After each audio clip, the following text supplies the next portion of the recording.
Hello, this is Edward Lambert at Effective Demand Research, and this is going to be a video about natural interest rates using the monetary model of effective demand. I'll be talking about things such as current real interest rate, natural interest rates, Fed rates, inflation, negative real interest rates, secular stagnation from Larry Summers, things like that. Okay, so this is the model. You'll see there's dials up here that'll change factors, and these lines will move down here. And so over here we have the interest rates over on the y-axis and production in terms of capacity utilization and labor utilization, employment rate. So I multiply capital utilization by the employment rate to get this total factor utilization rate, the twofer. And capital utilization is the utilization of capital. And the employment rate is simply 1 minus the unemployment rate. So if it's unemployment rate 5%, the employment rate is 95%. So multiply those together, get a composite value of factor utilization. All right. Let's start out with this horizontal dashed line here. This is the current real interest rate. So if I take the Fed funds rate, which is around 0.25% right now, minus the inflation rate, 1.7%, that's less food and energy, I'll get this current real interest rate. Now, this purple line, or violet line, whatever you want to call it, this line here would be the nominal Fed rate. So as the economy, as production is moving towards its natural real level here, normally the Fed rate will rise in order to keep control on the economy from overheating. Inflation might rise here. If you keep pushing demand, keep pushing production here at the natural GDP level, you can get inflation. And so the Fed rate normally rises in order to cut down on investment, control it, and keep the economy from overheating. Now I can actually move this line by changing this positioning of the framework. And then below it is the natural real interest rate. And you can see that I'll be able to change the natural real interest rate according to the analysis. And the natural real interest rate is really the nominal Fed rate minus the inflation target. Now why the inflation target? Well, the thinking is that once you reach the natural real GDP level, the Fed wants to have a certain Fed rate that takes into account its inflation target, say in this case 2%. So you have the nominal Fed rate minus the 2% inflation target would give you a real interest rate of 1.5%. And at this is what the Fed is shooting for, is really a natural real interest rate of 1.5%. That's what this model is showing here right now. I could change it. I could say, well, maybe the Fed wants a natural real interest rate of 3%. That way they would shoot for a Fed rate of 5%. So if you had a Fed funds rate of 5%, it would take into account minus 2% inflation at their target, would give you a 3% natural real interest rate. So I can make it go negative. I can make the natural interest rate go negative. So the Fed funds rate could end up it being 1% minus the inflation. If the Fed can maintain a 2% inflation, then once they reach this natural real GDP level, they'll have a 1% Fed rate with a negative real interest rate. And this is what Larry Summers is talking about, secular stagnation. Now why is this natural interest rate negative? Well, you can push this natural interest rate negative in order to increase GDP. You just lower the standards. You just by lowering the natural real rate, you encourage business to invest more. You encourage consumption. You're pushing the GDP up. You want the economy to overheat because you think this level is unsustainable. So in order to sustain it, you have to take a natural real interest rate that's negative in order to push the economy into this difficult to sustain natural real GDP level. Now, I don't really see it that way. If it really is the natural real level, all you need is a positive real interest rate, because you will have growth. You will have profits, you will have growth, you will have people wanting to invest more. So you have to raise that limit.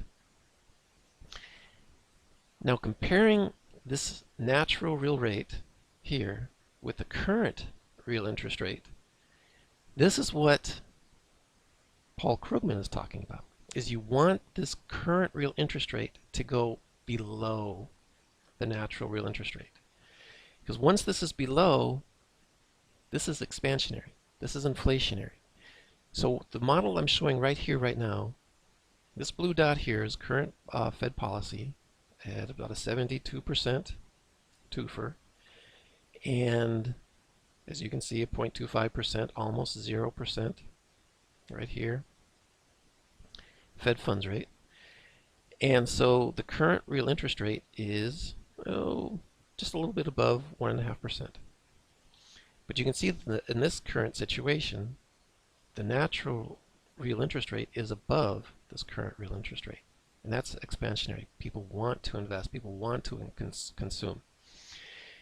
Now, if inflation goes down,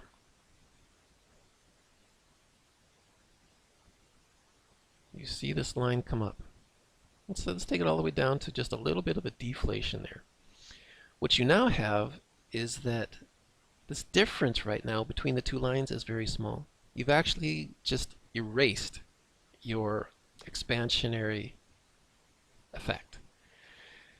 So what Paul Krugman wants is he wants inflation. See, I'm raising inflation up here. As you raise inflation, you're increasing the distance between this natural rate and the current rate of real interest.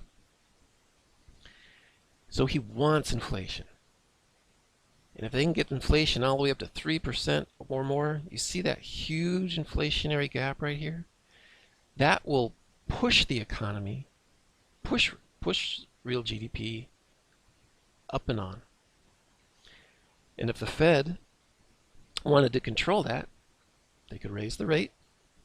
You can see that the current real interest rate is starting to rise again. So the Fed is raising the rate to counteract inflation. So they'd have to raise the rate all the way up to 3% or more if it started to get if the inflationary effect started to get out of hand. All right. So I'm going to take the Fed rate back down to where it is. Take the inflation rate back down to where it is, 1.7%. And then from here, this line I'm adding is going to be the natural real interest rate at GDP. Now I am saying here that the natural real GDP level is at about a 73% twofer, right? That's what I'm saying according to the constraints of labor share, according to the effective demand research. Now the previous natural real GDP level used to be over here. And this is where people are thinking that the real GDP will return to this level, unemployment will go back to this level, capacity utilization will go back to this level, and this is where the economy will return to. But I'm saying no, because of labor share has fallen, it's actually shifted over here. But let's say that the Fed and Larry Summers and Paul Krugman are still thinking that this is the natural real GDP level. So in order to push the economy to that level, you have to drop this natural real interest rate to be negative. Now, why are you pushing it negative? By pushing this so negative, you're basically telling the market, just borrow money. Everybody just borrow money, start using money, just push money into the economy, start growing the economy, and you can push the economy, the production, to this previous natural real level. But you have to do that by doing this negative real interest rate, by this line curving in right there. And even at a federal funds rate of 0.25% and say an inflation of around 2%, you'll end up pretty close to stability there. The Fed funds rate will probably end up being around 1% or so to try and control inflation. And that will get you back to this previous natural real GDP level. And so they're thinking, okay, it'll take a 1% Fed rate once we reach there, and we'll have a negative real interest rate, but at least we'll be able to sustain this level here. And then we'll just try and control inflation as it pops up. Now, this line here that I've drawn in is basically saying, no, look, I'm saying that the natural real GDP rate, according to the labor share constraint, is actually back here. We've actually got a positive real natural rate coming up here. The economy will come here, fall into place. So in order to stabilize this point, once it reaches, you would have a Fed funds rate of about 3% right there. See that Fed funds rate 3%? That's where this nominal Fed funds rate line is crossing at about 3%. You subtract out the 2.1% inflation you have at that point in time. You have your real interest rate at 1%. Everything's in balance. The economy is at the natural level, and you're in a position where you can control inflation. The thing is they are, in their minds, they are still seeing that the economy is going to return to this previous level. And I'm seeing in my mind that the economy is going to be having its natural level here because labor share has fallen. Consumers don't have the liquidity to push GDP beyond that limit.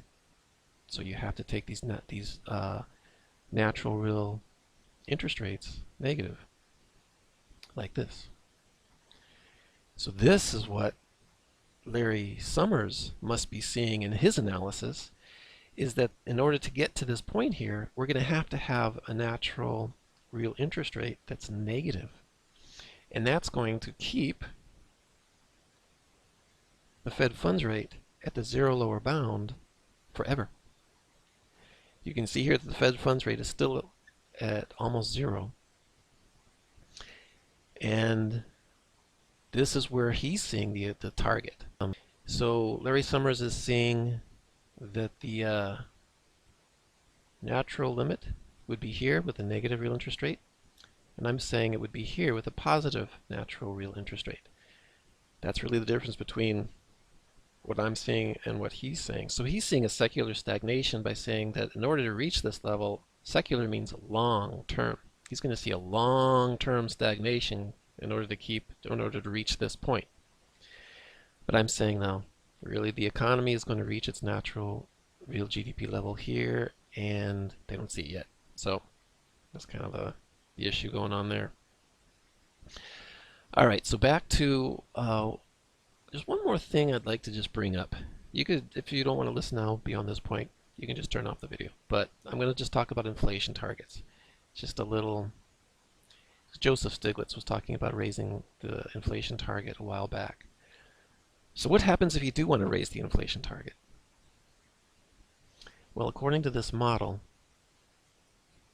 you increase the distance between the nominal Fed rate and the natural real interest rate, which is the nominal Fed rate minus your inflation target. You increase that distance.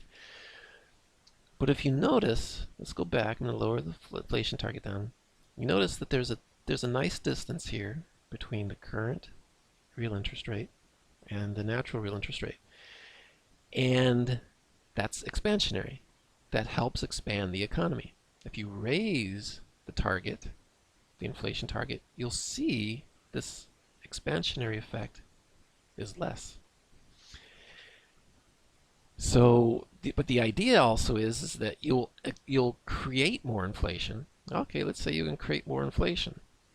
Then you bring that level down here, but at the same time, in order to create that inflation, you're going to have to lower your Fed funds rate.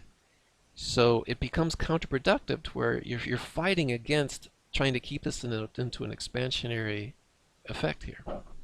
So really to lower the inflation target is expansionary.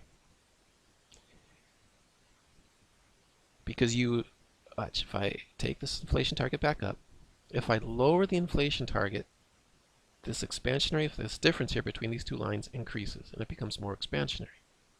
So that increases. And at the same time, I can raise the Fed funds rate in order to lower that inflation target, making it even more expansionary. So in a sense, it's more expansionary to lower the inflation target, but you start pushing a problem. As the inflation really starts to come down, you have this margin of error where all of a sudden you could go into deflation. You see this number going here into deflation. So if you really do start pushing the inflation target down, or if you really start pushing inflation down, you're going to have problems. Okay. But if the Fed said, okay, we're going to have a 1% inflation target, and then kept the Fed funds rate low, they could maintain this inflationary effect.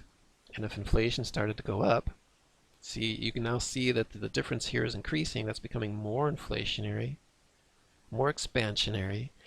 So if the Fed could say they have a low target and allow inflation to rise up, that's going to be very expansionary. This is what Paul Krugman, I think, is trying to get at with a new model of his where he shows the monetary policy MP line going horizontal with inflation rising, but with interest rates staying stable.